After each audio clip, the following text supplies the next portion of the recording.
Maman. Je monte dans ma chambre.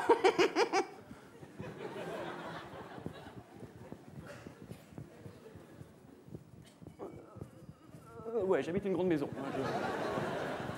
Non, c'est parce que je pratique aussi un petit peu le mime. Et comme je vois que vous appréciez le style, pour vous, ce soir, je peux faire une variante. Je peux faire le mec qui court, mais qui se fait dépasser. Vous allez voir. Le mec qui court comme ça. Oh, une haie. Son fou, c'est du mime. Oh!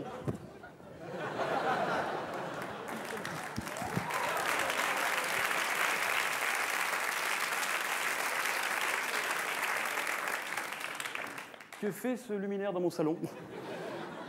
Bref, ce qui n'a absolument aucun intérêt dans le sketch, on est bien d'accord, hein, bon, j'avais envie de le faire comme ça.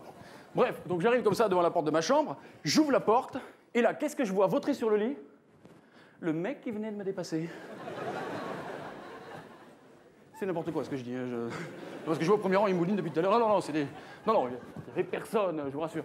Et donc, une fois tout seul, j'ai pu enfin commencer tranquillement à me tripoter. Oui, parce que je vous rappelle quand même. C'est pour ça qu'on est là. Hein. Et il y a d'ailleurs une période à l'adolescence où tu passes plus de temps à te tripoter qu'à faire tes devoirs. C'est marrant ça d'ailleurs. Hein. Et à mon avis, ça doit être pour ça qu'on dit en général que les mauvais élèves sont des branleurs. Tu vois, ça doit... Donc après, je ne suis pas resté là, évidemment. Après, j'ai grandi, donc j'ai commencé à travailler sur support vidéo. Mais bon, chez moi, j'étais pas très bien équipé. Alors heureusement, j'avais mon meilleur pote qui avait Canal+. Comme ça, lui, il enregistrait les films. Et quand il n'y avait personne chez lui, on se les matait. Bon, on ne regardait pas comme ça, je veux dire, on regardait pas tout non plus. On faisait comme vous, on accélérait les passages chiants et on regardait comme c'était éducatif. On s'est compris. Et donc, un jour, je vais donc chez mon fameux pote pour regarder un de ses fameux films. J'arrive comme ça, tout excité devant la porte. Je sonne, et là, qui c'est qui m'ouvre? Sa sœur. Et là, il y a un détail qui a tout de suite attiré mon attention. Elle était toute nue. Je trouve ça bizarre.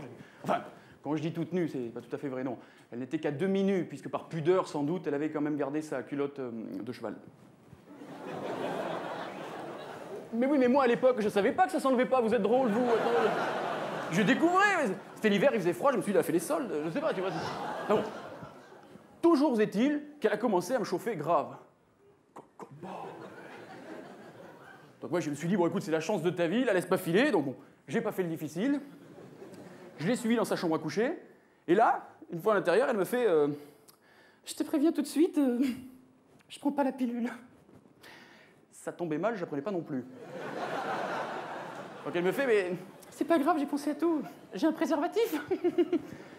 Donc moi je lui ai dit bah écoute très bien, mets-le. En attendant, je vais faire quelques étirements, ça va me faire du bien. Et là, elle m'a regardé et elle a compris que j'étais complètement paumé, quoi. Donc bon, bah autant vous le dire tout de suite, elle a pris les choses en main. Et une fois capuchonné, je peux vous l'annoncer assez fièrement, je lui ai fait l'amour comme une bête. Bon, une seule fois peut-être, mais comme une bête. Hein. Bon, disons que je suis rentré comme une bête une fois.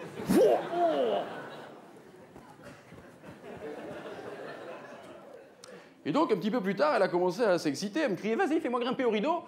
au moment où j'étais en train de remettre mes chaussures. Et voilà. C'était pour moi la première fois. Merci.